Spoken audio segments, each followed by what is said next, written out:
안녕하세요. 오늘 영상은 로봇 산업 이야기입니다.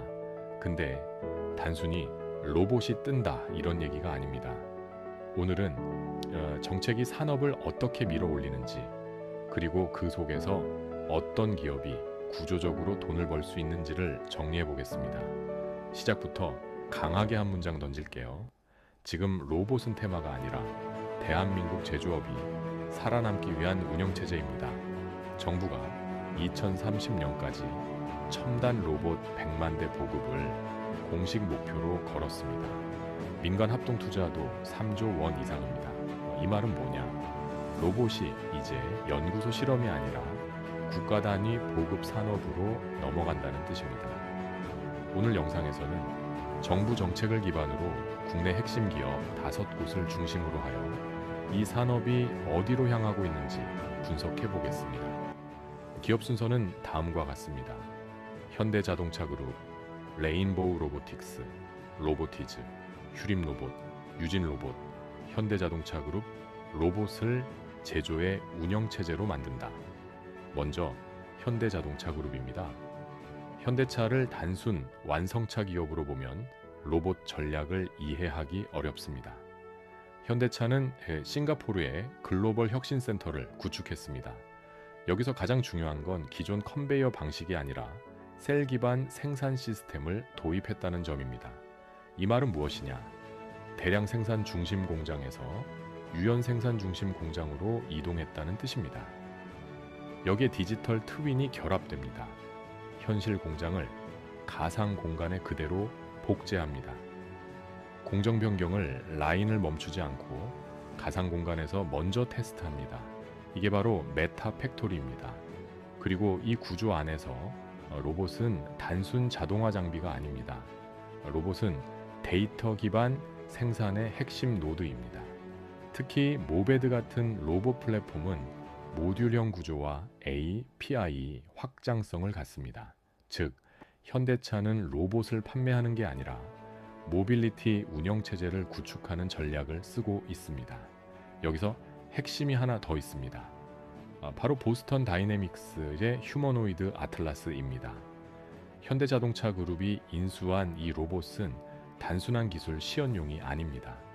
점프하고 균형을 잡는 세계 최고 수준의 동적 제어 기술을 갖췄고, 최근에는 전기식 구조로 전환되면서 실제 산업 현장 투입이 가능한 단계로 진화하고 있습니다.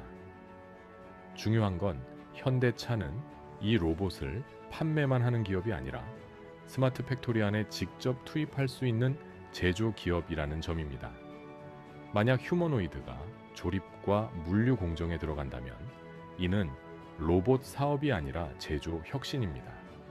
결국 아틀라스는 현대차의 미래 플랫폼 전략의 핵심 카드입니다. 이건 장기적으로 하드웨어 마진보다 플랫폼 생태계 수익이 커지는 구조입니다.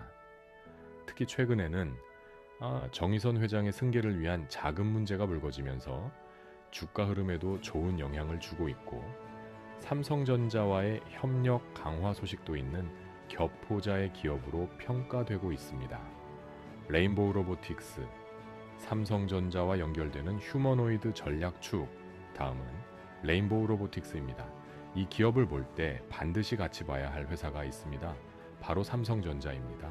삼성전자는 레인보우 로보틱스에 전략적으로 투자했고 지분을 확보하며 협업 구조를 만들었습니다. 이게 왜 중요하냐? 삼성은 단순 투자자가 아닙니다. 삼성은 AI, 반도체, 센서, 모바일, 가전, 이 모든 기술 스택을 갖고 있습니다.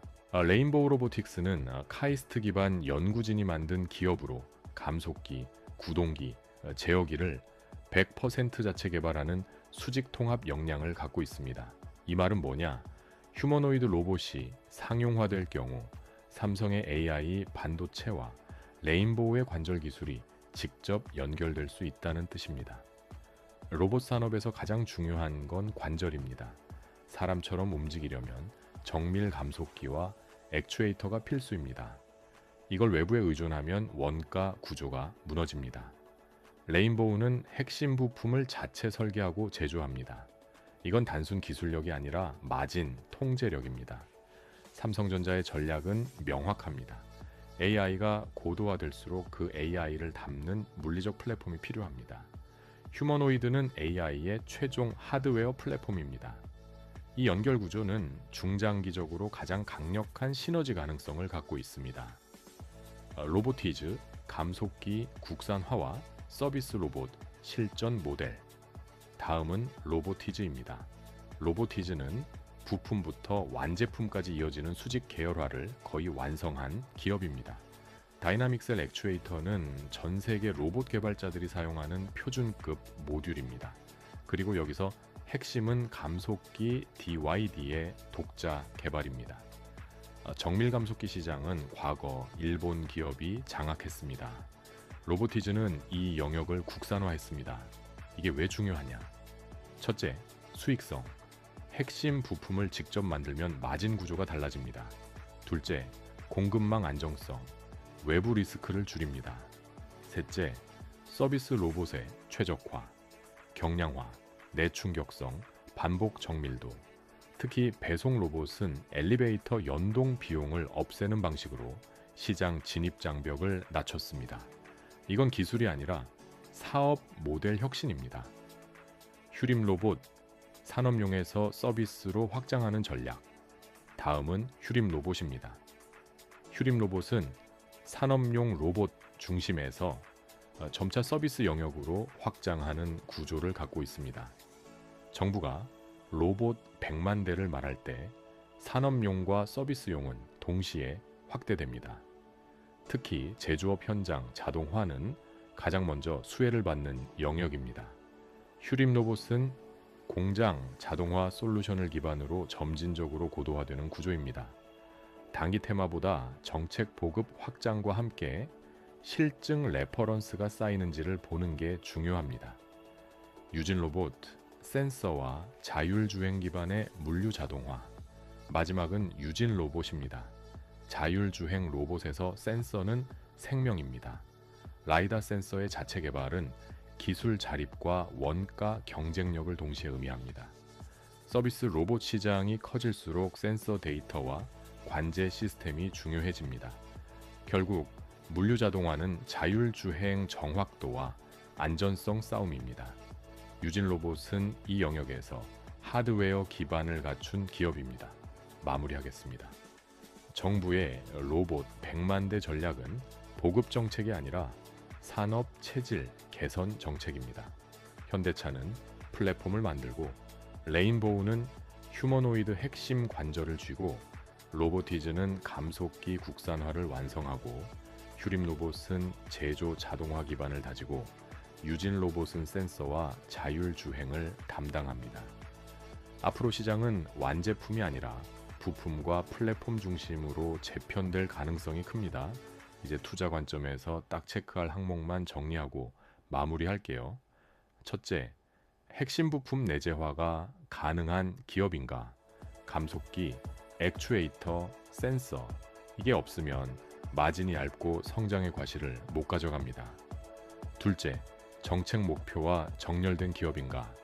국산화율 80%, 로봇 100만 대 보급, 테스트 필드. 이 흐름과 맞는 기업은 수혜를 받기 쉽습니다. 셋째, 실증에서 상용화로 넘어갈 트리거가 있는가? 인증, 레퍼런스, 대형 고객, 공공 조달. 이게 공시로 확인되는 순간이 주가의 트리거가 됩니다. 넷째, 플랫폼을 갖고 있는가? 하드웨어만 파는 기업은 경쟁이 치열해집니다. 운영체제와 관제를 가진 쪽이 강해집니다. 다섯째, 양산 능력이 있는가? 로봇 시장이 커질수록 제조 품질과 공급 안정이 중요해집니다. 마무리하겠습니다. 정부의 로봇 100만 대 보급 목표는 단순한 구호가 아닙니다. 대한민국 제조업과 서비스 산업이 인구 구조 변화 속에서 생존하기 위한 구조적 전환 계획입니다. 그리고 그 전환의 중심에는 부품 국산화와 실증 인프라가 있습니다. 이 흐름에서 부품을 내재화하고 현장에서 검증하고 플랫폼으로 확장하는 기업이 진짜 승자가 될 가능성이 높습니다. 오늘 영상이 도움이 되셨다면 좋아요와 구독 부탁드리고요. 댓글로 질문 남겨주세요.